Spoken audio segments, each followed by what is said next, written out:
Bom dia, boa tarde, boa noite, galera. Estamos começando mais um podcast Desconexo, hoje com a presença do Gaba. Prazer. Ele é meu colega aqui no núcleo editorial da Casper. E a gente vai estar falando sobre inteligência artificial. Tá na moda aí as inteligências artificiais que fazem imagens, que conversam com a galera. O Gaba, ele acabou de escrever um texto sobre inteligência artificial, ele estudou bastante sobre isso, então eu acredito que ele é uma das melhores pessoas para a gente conversar com isso. Lembrando mais uma vez, o intuito desse podcast é a gente chamar colegas de faculdade, pessoas que são estudantes, que se aprofundam em um determinado assunto, para a gente poder discutir o assunto abordado na matéria da semana, tá? Segue a gente nas redes sociais, a gente está em todas as redes sociais, acesse portaldesconexo.com, que a gente está lá. E, Gaba, você quer se apresentar um pouquinho? Eu sou o Gabriel Serpa, também conhecido como Gaba, eu estou no 3º ano de jornalismo, eu trabalho aqui no núcleo editorial, como você bem falou, somos colegas. Antes de mais nada, obrigado pelo convite, Paola, Chico, muito legal a iniciativa de vocês. Acho que é importante, inclusive, até para os alunos também começarem a exercitar e terem uma experiência mais prática, né? Antes de começar, eu também quero enfatizar que não sou formado em ciência da computação, não sou técnico nesse sentido, mas fazendo algumas coberturas, desde da revista anterior, nessa que vai sair agora também, abordando inteligência artificial, eu acabei fazendo entrevistas com pessoas que têm formação, que têm conhecimento, então eu acho que eu estou apto a pelo menos reproduzir o que me disseram e de alguma forma também falar um pouco daquilo que eu entendi, né, a partir do que eles disseram. E outro ponto que eu acho legal ressaltar também é que não são perguntas fechadas, né? Então que existe uma resposta direta, certa.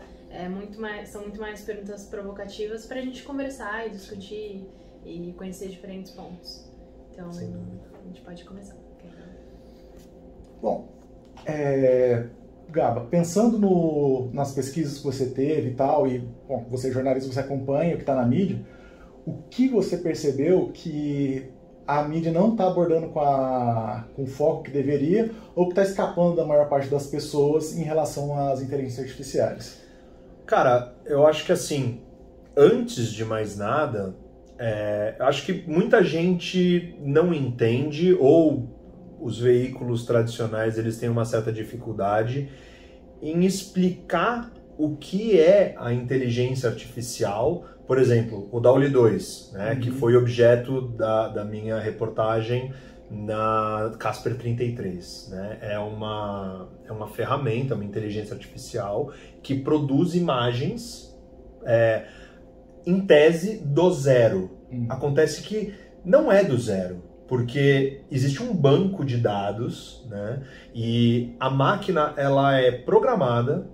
E aí a gente pode falar um pouco mais para frente como que isso é feito, né? As rotulações, etc. E ela é programada e ela tem essa base de imagens, como eu estava dizendo, de onde ela vai, analisa e ela vai extraindo elementos para compor uma imagem nova. Mas se a gente for esticar um pouco aí o conceito, a ideia, a gente vai falar de obras de artes derivadas, por exemplo, que é uma coisa que existe desde sempre. Por exemplo, na música você tem sample. O que é um sample, se não, tipo, o cara pega um trecho, traz para ele, incorpora na música dele, pode ser letra, pode ser a batida, por exemplo, sei lá, o Vanilla Ice com Ice Baby, que ele pega do Queen, por exemplo, do Under Pressure. Tipo, isso é um exemplo. Sim. Obra de arte derivada.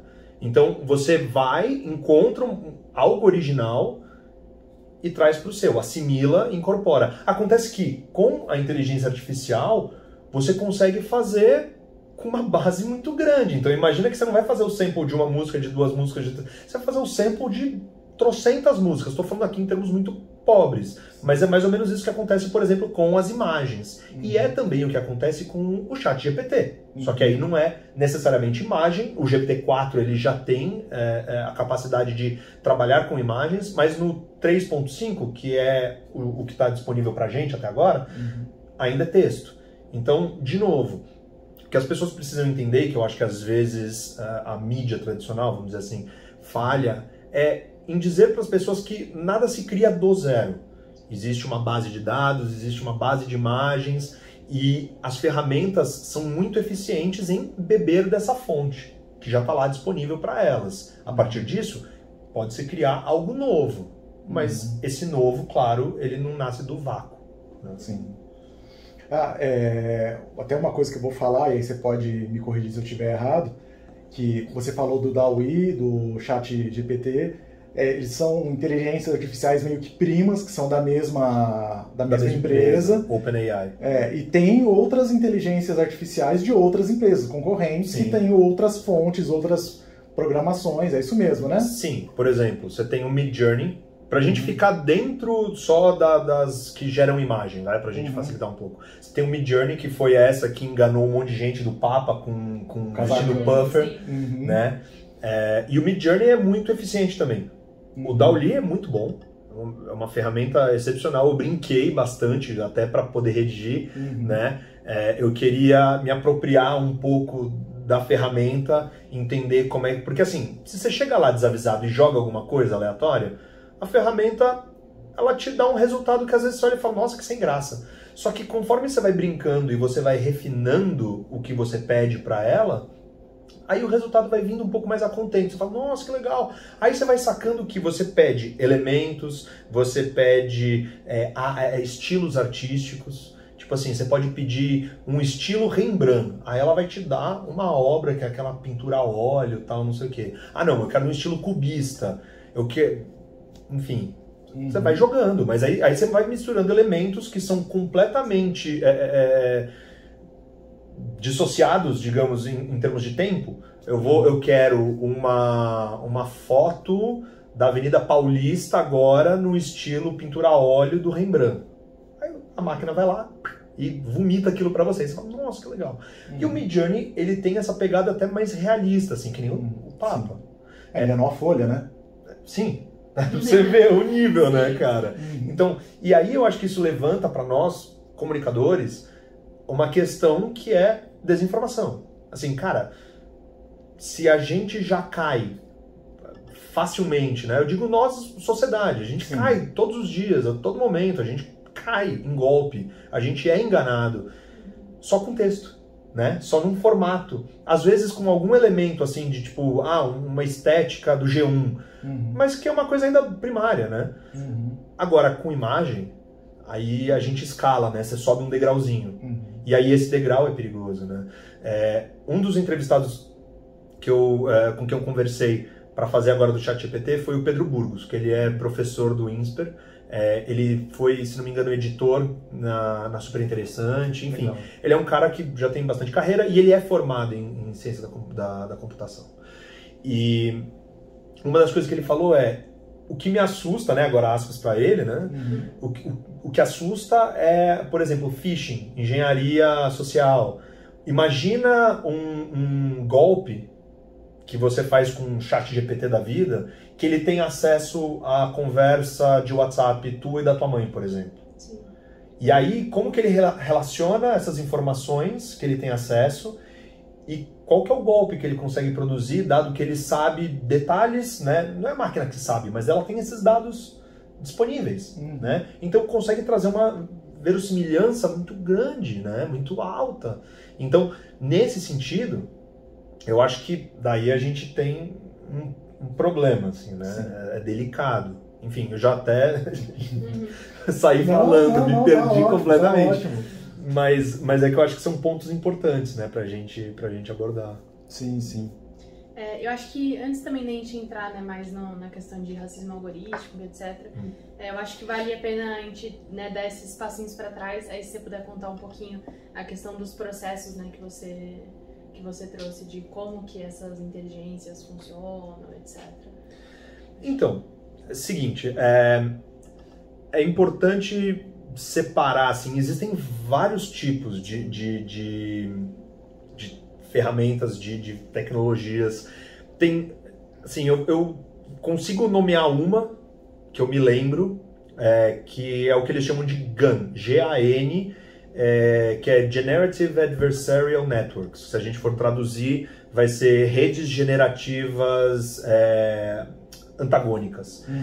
Que basicamente ele faz um joguinho de polícia e ladrão. Ele pega uma imagem, rouba um elemento, rouba entre aspas, né? Pega um elemento daquela imagem, pega outro daquela, e ele vai pensando, e aí a partir disso ele cria uma nova. É tipo um polícia e ladrão, assim, ele vai, pega, joga tudo para um. Então esse é um tipo, né? De inteligência artificial generativa. Agora, existem outros. Existem rotulados, não rotulados. Eu não vou ter, assim, uma expertise para entrar nesses meandros. Mas, por exemplo, rotulado, e aí a gente pode até entrar numa questão também que as pessoas acabam, assim, passa ao largo, porque eu acho que também não tem uma cobertura tão grande, que é a questão do trabalho. As rotuladas, elas são rotuladas por pessoas. Rotular significa literalmente colocar um rótulo. Você chega para a máquina e fala assim, olha, eu quero um copo branco. Aí ela vai lá e me dá um celular bege. Aí eu falo, você tá errada, porque isso aqui, pego e falo, ó, isso aqui é um copo branco, eu rotulo. Copo branco é isso. Isso daqui é celular bege. Na próxima vez que você faz, ela tem essa referência de copo branco. E aí você vai rotulando, e aí de repente você tem um universo de, sei lá, 1000 copos brancos rotulados, e você tem mais 1000 celulares bege rotulados. Isso é feito por mão humana, tá? Então, tipo, isso é uma coisa que também passa ao largo, acho que a cobertura peca um pouco, e isso é uma coisa que me pega bastante, que é a questão do trabalho. Existem pessoas que fazem isso, e existe pessoas que são mal remuneradas para fazer isso.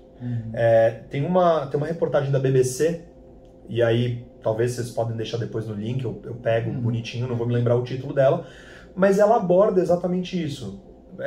Pessoas que recebem muito mal para ficar horas e horas e dias e semanas e meses e anos rotulando em países tidos como periferia do capitalismo, sabe? Então, é um trabalho humano. A gente olha para a máquina, mas quem está por trás da máquina é gente. É tipo carne e osso, saca? E aí eu acho que isso também a gente pode problematizar, porque aí a gente volta para a questão, né? Acho que mais para frente a gente pode tratar um pouco melhor, né? Ah, a máquina vai roubar o meu trabalho. Cara, vai e não vai, né? Porque se a máquina roubar todos os trabalhos de todas as pessoas, você deixa de ter um mercado consumidor. Aí a gente vai para uma questão que é um pouco mais profunda. A gente vai falar de relações de trabalho e relações produtivas dentro do modo de produção capitalista. Né? Então, a máquina não vai roubar o teu trabalho, mas talvez a máquina transforme o teu trabalho em ser um mero rotulador. Não sei, isso já sou eu levantando hipóteses, né? Mas eu acho que vale a pena pensar nessas coisas. Por trás da máquina está uma mão humana, uma mente humana. Vamos adentrar a parte do racismo? Bora. Então, bom... Até pegando esse gancho, né, da mão humana... Gancho perfeito. Sim. A gente sabe, né, que o racismo algorítmico ele é algo real, é algo comprovado já. Então, eu queria saber um pouquinho, né, na sua investigação, como que você se deparou com isso, né? E que ferramentas, instrumentos você entende que devem ser adotados para evitar ou combater isso? Então, pegando já o gancho, né, o que está por trás da máquina é a mão humana, é a mente humana. Então, quem que programa a máquina? Quem que rotula? Quem que diz para a máquina, olha, isso aqui é bonito, isso daqui é feio, isso daqui é legal, isso daqui não é legal, isso daqui é riqueza, isso é pobreza. Porque aí, de novo, a gente precisa entrar para a própria psique humana e entender quais são os nossos preconceitos. Quais são as adjetivações, as classificações que nós entendemos como mais acertadas ou mais adequadas para essa ou aquela situação, para que aí a gente veja, bom, é a partir disso, dessas adjetivações, dessa visão de mundo, que a máquina vai trabalhar, vai ser em cima disso que ela vai produzir e reproduzir. Então, por exemplo, na questão do racismo algorítmico, passa por isso. Se você, um tempo atrás, acho que até hoje, né, mas talvez eles já tenham corrigido isso, se você fosse no Google e colocasse pessoas bonitas e fosse em imagens, isso inclusive foi uma pesquisa de uma reportagem de uma colega minha, Natália Jesus, que também é daqui do núcleo, mas aí eu tô falando porque conheço, já conversei com ela. Se você fosse no Google, pessoas bonitas, você ia ter nas imagens um número absurdo de fotos que relacionam a um padrão de beleza. Padrão de beleza que a mídia reproduz, o padrão de beleza que as pessoas entendem como sendo o que você quer ter e onde você quer chegar, e é isso, entende? Então, esse é um problema. Ora, se a máquina está te dizendo que pessoas bonitas são pessoas que estão dentro de um padrão de beleza muito específico, é porque ela foi programada para isso. Sim. Tipo, então, como que a gente corrige isso, né? Talvez a pessoa que programa a máquina, ela devesse não sofrer dessa visão muito única de padrão de beleza. Isso significa o quê? A gente tem que trazer diversidade. A gente tem que ter várias pessoas trabalhando, programando, várias pessoas sendo ouvidas, mas não só sendo ouvidas, elas sendo incluídas nesse processo, para que, de fato, a gente comece a entender beleza de uma forma diversa. Porque, desculpa, a gente cria beleza. A gente cria na nossa cabeça um conceito de belo, né? Então, a questão do racismo algoritmo passa por isso, né? E eu acho que em tantas outras questões, né? Não é só no racismo, mas eu acho que é muito visível, né?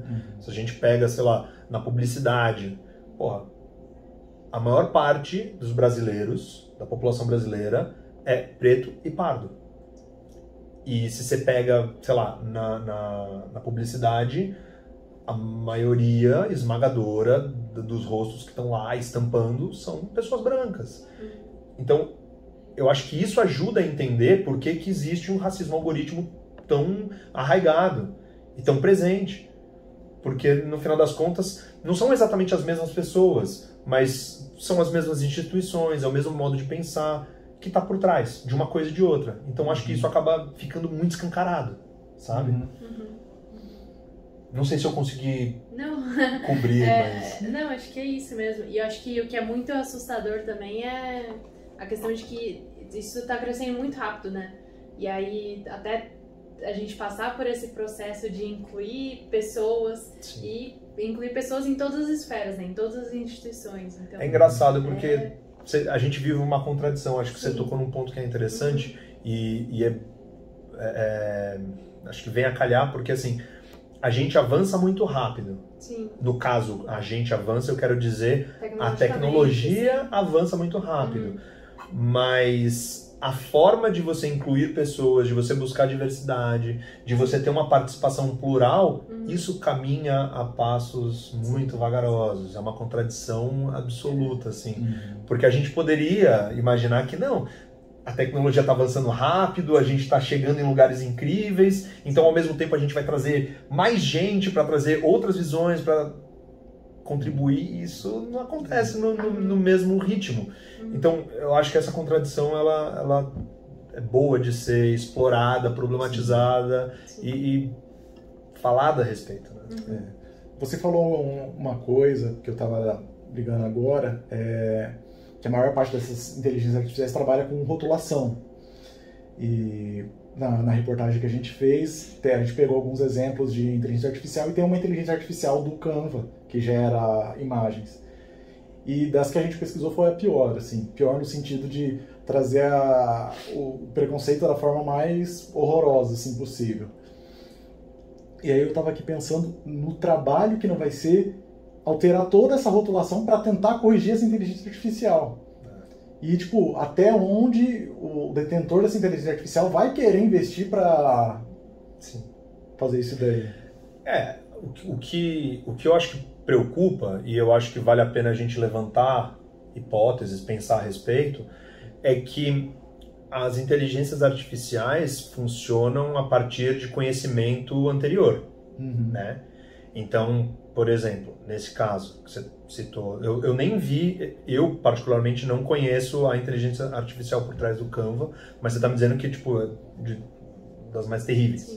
Não, depois você entra, e se você quiser também entrar, tá lá no nosso Instagram, os carrosséis que a gente fez, é tenebroso. Então, e aí eu fico pensando, acho que isso vale a pena, porque assim, conhecimento anterior, para você corrigir isso, a base de dados ela tem que ser reprogramada ou você tem que imputar coisas que são muito diversas, muito diferentes do que você imputou antes para que você equilibre.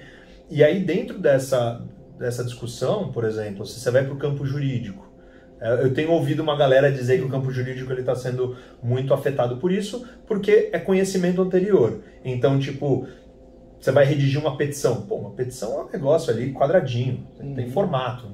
Eu sou formado em Direito também, e cheguei a trabalhar no mercado como advogado, nunca quis, mas eu estagiei em escritórios, tal, peticionei, e você tem um formato, você pega na internet, o formato só muda as informações capitais ali, né? Então, por exemplo, esse é o tipo de coisa que um chat GPT ele faz muito bem. Ele vai lá, faz uma petição, faz uma apelação, um modelo, tal, bonitinho, um agravo de instrumento, ele vai lá e faz, bonitinho, tal. Só que aí, por exemplo, se a gente vai falar em outras questões de avançar um pouco aqui, pensar numa doideira. Se você tem uma inteligência artificial que é desenvolvida para tratar desses assuntos e eventualmente chegar a auxiliar numa sentença, num caso, cara, quantos anos, quantas décadas, séculos a gente tem de decisões pautadas em injustiça? E aí quanto tempo que isso leva para ser corrigido para a máquina, uma vez que a máquina tem conhecimento pregresso, anterior. Será que ela não corre risco de repente, levar em consideração uma decisão que foi tomada lá atrás, quando você tinha uma lei hiper injusta, que vai afetar no dia de hoje uma pessoa que, né, relativamente inocente?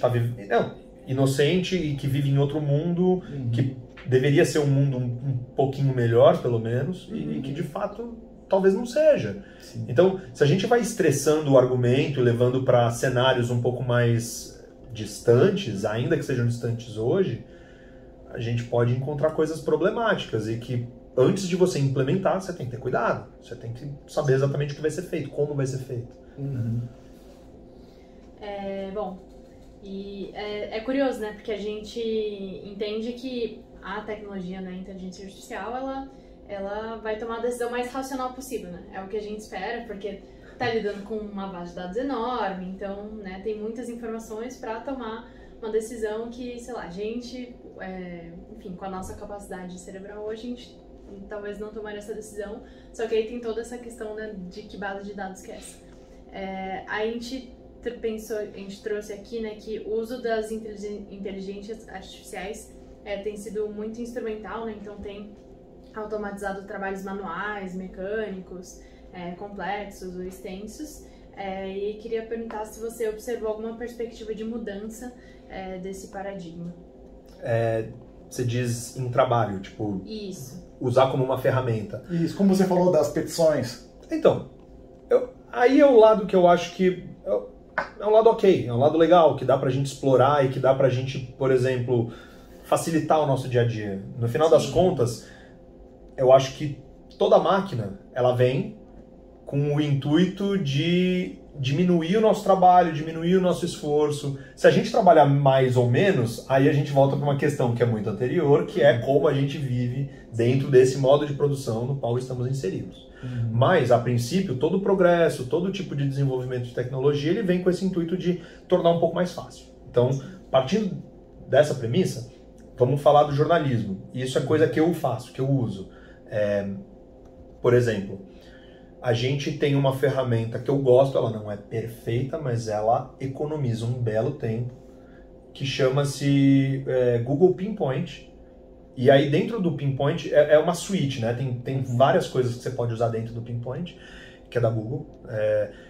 Mas o que eu mais gosto é a ferramenta de transcrição.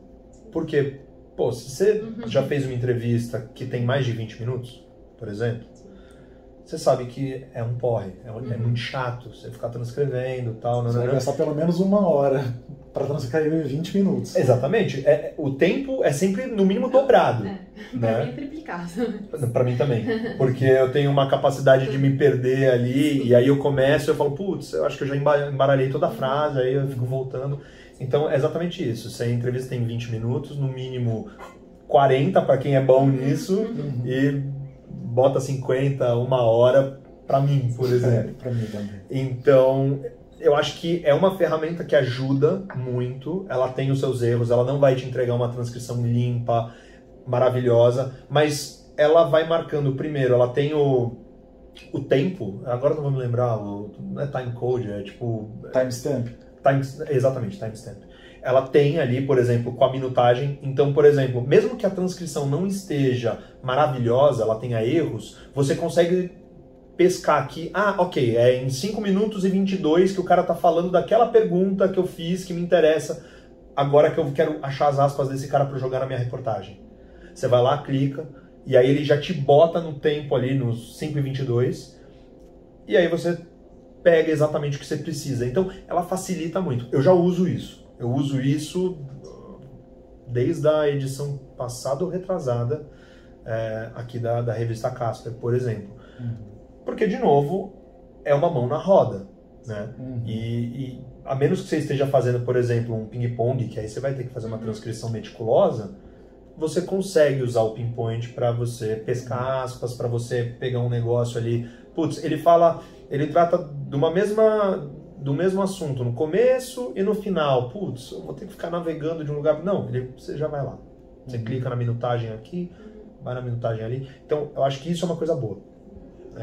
Você usar para transcrever. Acho que isso facilita a vida do jornalista.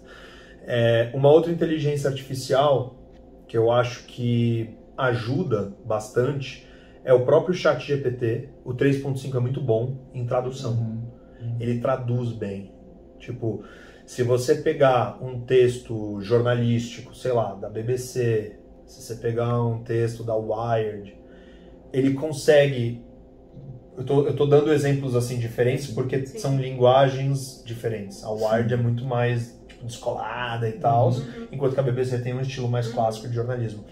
O ChatGPT, de alguma forma, ele consegue interpretar que você tá pegando um texto que é um pouco mais assim, tipo uma linguagem mais leve e solta, e aí ele vai te dar uma tradução muito mais fidedigna a esse estilo de escrita, entendeu? Do que você jogar no Google Tradutor, ou você jogar no Lingui, no DeepL, por exemplo. Não que essas ferramentas não sejam boas, mas é que o ChatGPT é muito eficiente em fazer isso. Tipo, ele é realmente bom. Então, e não só para inglês, tipo, para francês, para latim. Tipo, você chegar e falar... Ele consegue até te contextualizar, assim, tipo, ele usa uma linguagem mais simples ou um latim mais sofisticado, né? Você tem latim eclesiástico, você tem latim vulgar. Então, ele consegue fazer essa leitura. Tem o latim do direito também. Exatamente. Então, é uma boa ferramenta. Só mais uma. E aí eu acho que a gente fica no ChatGPT, mas é uma coisa que eu achei interessante que o Pedro Burgos falou na entrevista com ele. Fazer uma formulação de atividade de prova.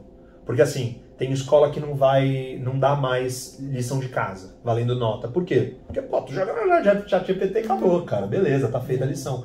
Então não faz sentido. Só que aí você pode subverter o negócio. Você pega e fala, a questão é essa, o ChatGPT me deu essa resposta aqui. Então, tipo, é a partir daqui que vocês vão. Como que ele chegou nessa resposta? Como que você explicaria para ele que talvez essa resposta está incompleta? E para onde que você pode ir a partir dessa resposta que o ChatGPT te deu? É uma forma de você instigar o cara? Não sabia disso, não. Então, aí que tá, entendeu? A ferramenta, ela é legal, não sei o quê, mas, porra, a inteligência ainda é humana. Tipo, sabe?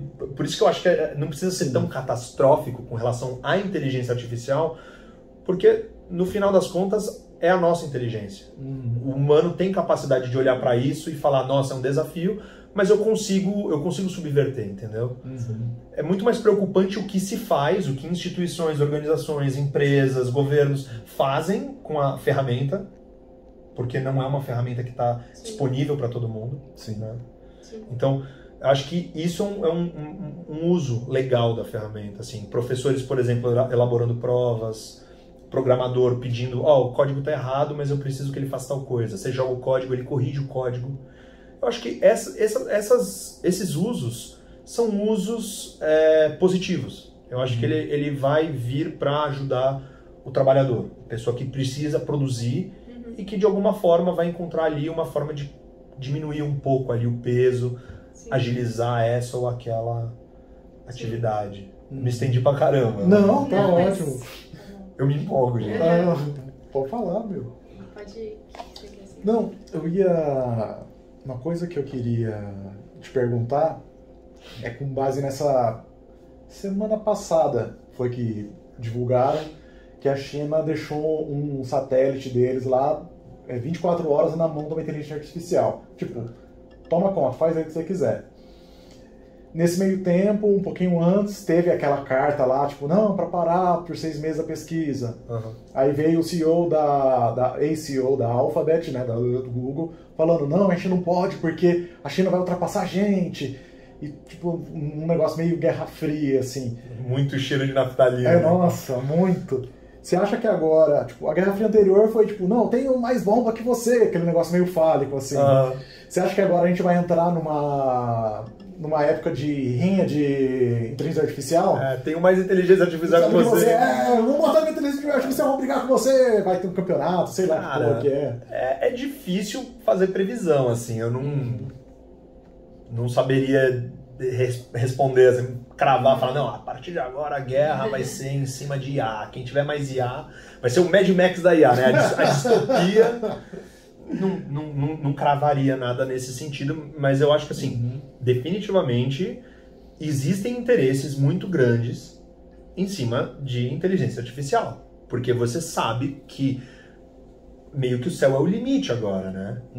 É claro que outras discussões precisam ser fomentadas, e aí eu acho que toda a sociedade civil, pessoas comuns, nós, temos que também olhar e nos posicionarmos e lutar por políticas públicas de proteção de dados, por exemplo, porque isso é uma coisa que a gente ainda não fez as pazes. Tá tudo avançando muito rápido, mas proteção de dados não parece preocupar muito, tipo as Big Techs, por exemplo. Pô, a cada, sei lá, 6 meses, 8 meses, tem uma grande empresa que sofre um ataque, vaza dado. Tipo assim, se você tem um iPhone, existe um banco de senhas, por exemplo, e ele já te avisa, ó, essa senha que está salva aqui tá comprometida porque houve um vazamento, e ele te dá o site onde vazou, Então, eu acho que essa é uma questão, né? Existem muitos interesses nas inteligências artificiais, porque elas são meio que, desculpa o anglicismo, mas é meio game changer, assim.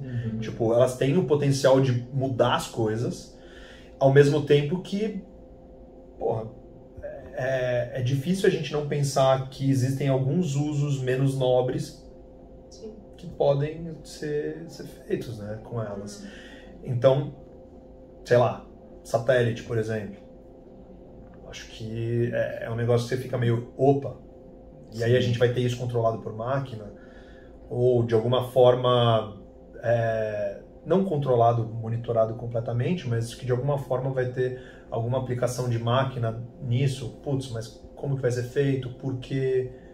Sob que justificativa? Porque, na verdade, justificativa não falta, né? Sim. Mas a gente tem que ver se elas colam, e se elas fazem sentido, e se vale a pena, no final das contas. E quais são as consequências disso? E quais são as consequências, exato. Porque, de novo, né?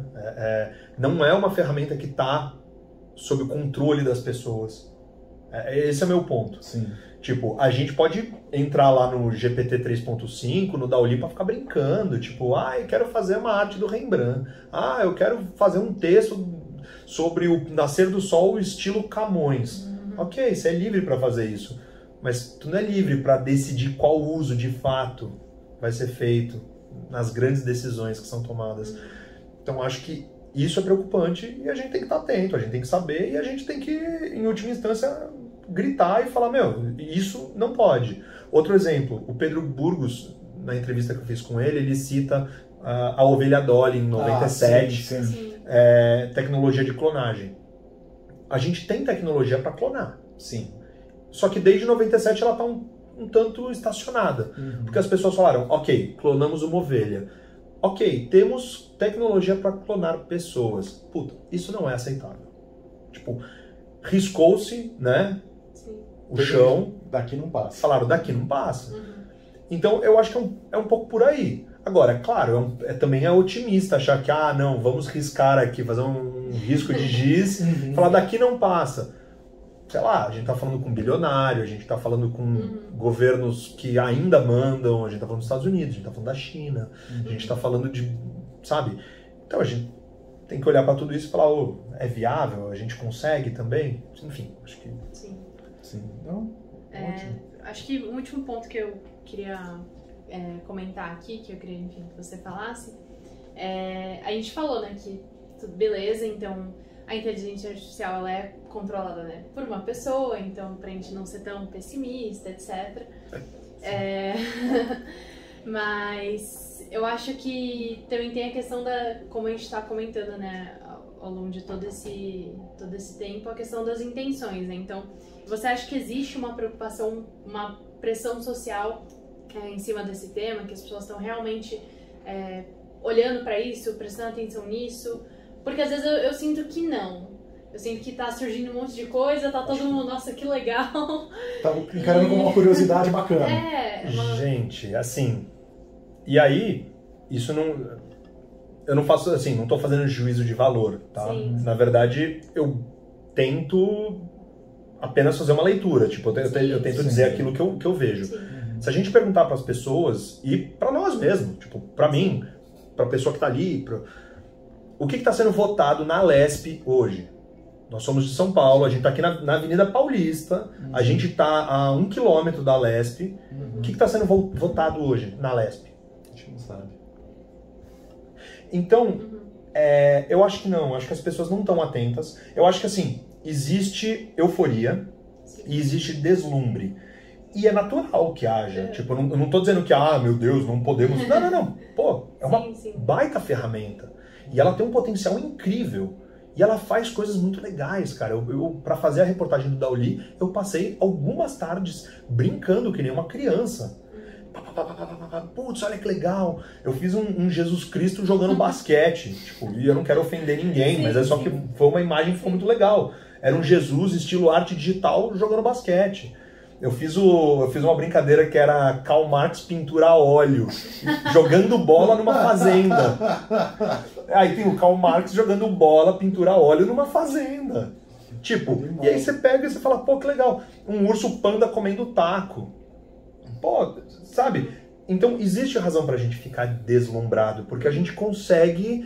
A gente chega em resultados que a gente não sabia que podia, que até então não era possível. Pô, assim, eu sempre gostei de desenho, mas eu desenho muito mal. Né? Como desenhista, eu me considero um melhor redator.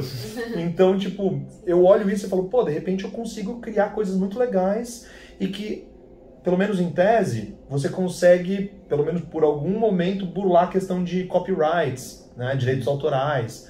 Porque... Você criou, tudo bem, pertence à empresa, mas enquanto a empresa estiver dando uso para a galera usar uso livre, né?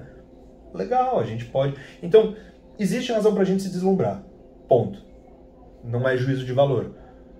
Mas eu não acho que a gente está ainda assim concatenando e assimilando que existe um risco muito grande por trás disso também. É natural que haja um risco, mas a gente precisa pesar. Qual é esse risco? Tipo... Vazamento de dados é um deles. Tipo, é um deles, mas não é o único. Existem outros. Existe a mesma questão de plágio, existe a questão de racismo algoritmo, o que a gente está imputando na máquina, como a gente está rotulando, qual é o resultado que é produzido a partir desses rótulos, entende? Tudo isso tem que ser pesado, tudo isso tem que ser analisado e para que a gente chegue em algo aceitável. Sabe? Não estou dizendo que não é aceitável hoje também. Só estou dizendo que isso pode se tornar algo bizarro. O Papa de Puffer, ele é engraçado. Mas quando ele engana meio mundo, ele se torna preocupante. Assustador. Ele é assustador. Então, de novo, a gente tem que olhar para isso e falar, ok, é legal, vou me deslumbrar, vou curtir, mas vamos usar isso com senso crítico. E não só usar com senso crítico, analisar com senso crítico. Quem que está por trás, quem que está financiando, quem que está ganhando com isso, quem que está ganhando enquanto eu brinco. Porque de alguma forma eu também estou contribuindo para o aprendizado de máquina. Né? Machine Learning é isso. O cara deixa lá, você está brincando, mas você não sabe. Talvez, em algum momento, você esteja trabalhando de graça para aquela plataforma. Assim como a gente trabalhou durante mais de uma década agora, de graça para as redes sociais, e a gente nunca se deu conta disso. Ou melhor, a gente se deu conta agora. A gente aceitou, a gente achou legal. Não, a gente trabalha até hoje pro Google. Até hoje. Você acabou de falar. Exato. Tipo, eu lembro que quando o YouTube bombou assim e tal, né? Eu lembro que era legal você subir vídeo lá. E as pessoas levavam como de repente virou um business. E de repente, tipo, mesmo a galera que não queria que aquilo se tornasse um negócio para eles, acabou se vendo meio que preso, porque assim, pô, mas eu tenho a oportunidade de ganhar uma grana. Pô, que legal. Pô, tô ganhando uma grana legal. Pô, tô dependendo dessa grana. Putz, tô preso à máquina. Tô preso ao algoritmo. Então, entende como a gente entra no deslumbre e aí às vezes a gente... É engolido. E aí você entrou no deslumbre e não sai. Ou sai pior. Porque aí você tem que abrir mão de uma coisa da qual você depende agora. Então, acho que essas coisas são importantes de pensar a respeito. Eu quero fechar com uma polêmica. Polêmica, Ixi, que eu gosto. A gente... Bom, você deve já... Se você não leu, você deve conhecer o Eichmann em Jerusalém. Sim. Da Hannah Arendt. E o Eichmann era aquele burocrata que fazia as coisas e não tomava partido. Que a Arendt descreve como um homem de inteligência medíocre e que ainda assim é capaz de fazer as atrocidades que fez. Agora a gente tem uma ferramenta que não tem obrigação, entre aspas, nenhuma e não tem como nenhuma, tipo, fazer a medida de bem e mal. Quer dizer que a gente pode ter, nesse milênio, ainda um Eichmann digital? Cara, eu espero que não. Eu espero que não, cara, porque... Mas a tua colocação, ela é provocativa e ao mesmo tempo ela é inteligente, porque se você pega o que está por trás, né, o que subjaz a questão do Eichmann em Jerusalém, eu estou cumprindo ordens, né? Eu não sou o cara que está fazendo interpretação daquela galera, né, tipo, e do que está no livro da Arendt, tá? Mas é aquela coisa, não, eu não sou responsável por isso, porque eu cumpro ordens, eu aperto um botão e eu dou ordens para uma pessoa que está abaixo na cadeia. Então, tipo, isso não passa por mim diretamente, eu sou apenas um cumpridor de ordens, sabe? Ao mesmo tempo, a máquina, ela é muito boa em cumprir ordens. Então, eu acho que essa tua provocação... Melhor ainda que sem fazer sem questionar, né? Exatamente, até porque a máquina é amoral.